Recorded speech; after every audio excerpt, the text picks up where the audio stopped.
All right, in goal 5.3, we are simplifying complex fractions.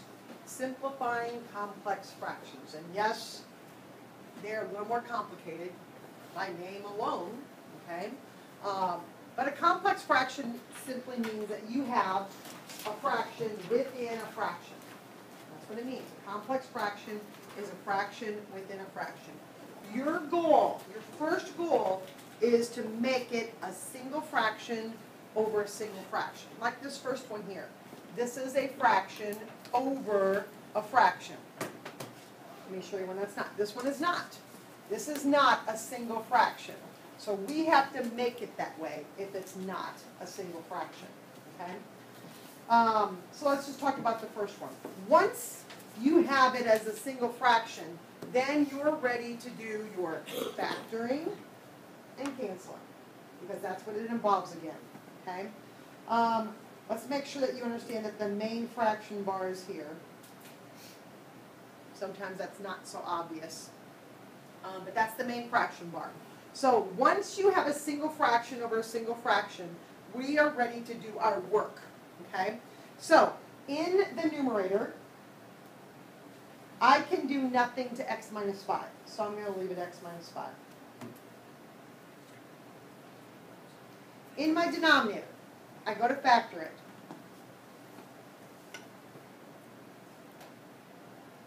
X squared is x times x.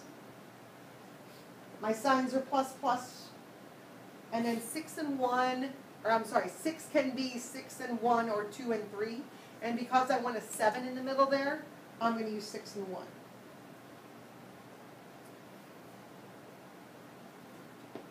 Now, we're going to save a little time here, a little work, because you're dividing. When you see this division, this fraction bar, this means divide. And when you divide by a fraction, what do? When you divide by a fraction, you flip it.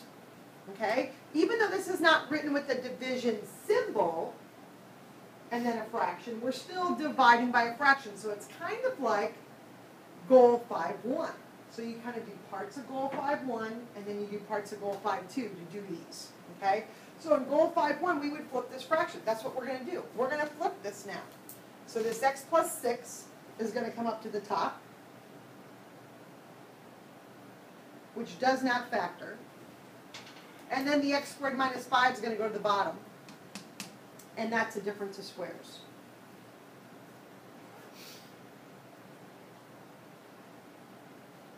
So basically, that question is exactly like goal 5.1, except for the fact that it's written differently to begin with. Okay? And then I cancel. X minus 5 with x minus 5. X plus 6 with x plus 6. Leaving me nothing in the numerator, so an understood 1. And in my denominator, x plus 1, x plus 5.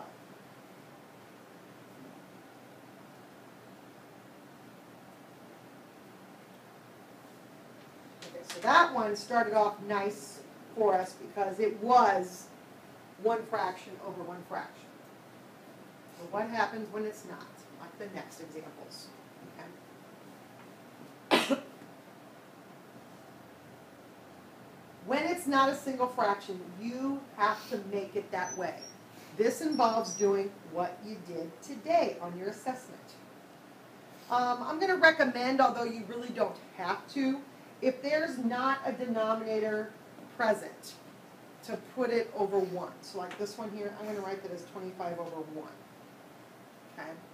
25 over 1 minus 9 over x squared. So I need to make, we're not going to look at this yet.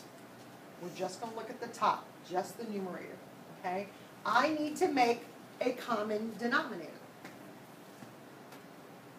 Maybe I can do that so you don't look at it.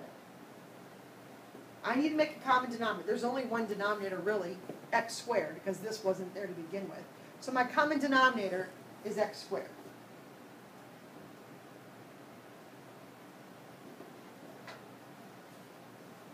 So then I compare, just like I was doing today on addition subtraction. What does this denominator need to look like my common denominator? It needs the x squared. And then what does this denominator need to look like the common denominator? Nothing. It already looks like that. So 25 times x squared minus 9 comes over. And I've created now a single fraction. Then I go to the denominator and I do the same thing. Again, if it is helpful to write 5 as 5 over 1, go ahead and do it. If it's not, then don't do it. It's not a big deal. So I use what I did today for addition subtraction. I make a common denominator. My common denominator is x.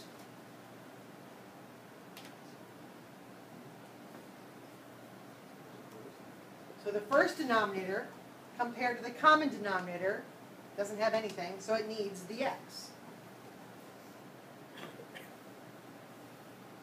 The second denominator looks exactly the same, so I don't need anything. So I multiply and I have 5x minus 3.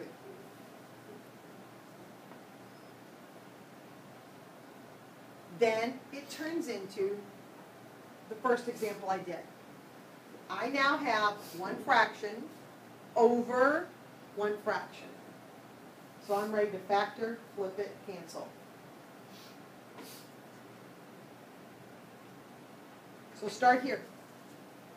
25x squared minus 9. That's the difference of squares. I can factor it.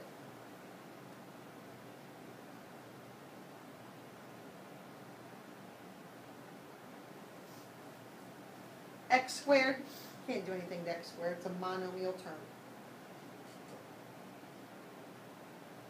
And then we're going to flip this, remember?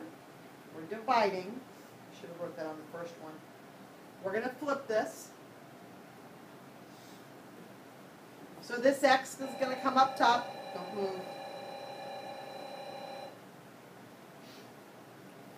5x minus 3, which you can't factor, goes to the bottom.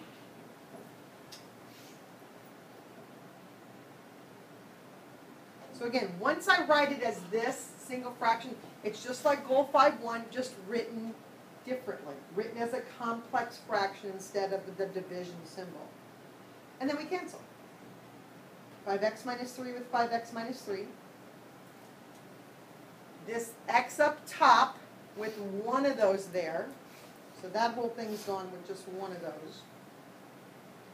Leaving me 5x plus 3 on top.